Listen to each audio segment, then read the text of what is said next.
எப்பா எல்லாம் விஷ பாம்பு.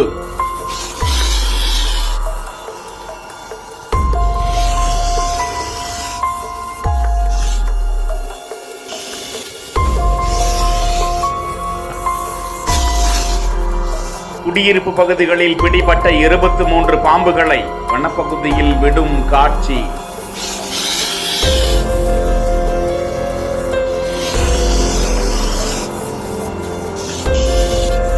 தமிழகத்தின் பல்வேறு பகுதிகளிலும் தற்போது வெயில் காலம் நிலவி வருவதால் பாம்புகள் பொதுமக்கள் வசிக்கும் குடியிருப்பு பகுதிகளில் குளிர்ந்த சூழ்நிலைகளை நோக்கி நகர்ந்து வருகின்றன. இந்த நிலையில் பொள்ளாச்சி, ஆனைமலை உள்ளிட்ட சுற்றுவட்டார பகுதிகளில் மட்டும் கடந்த 2 நாட்களில் 23 பாம்புகள் குடியிருப்பு பகுதிகளில் இருந்து வன அலுவலர்களால் பிடிபட்டு இருக்கிறது.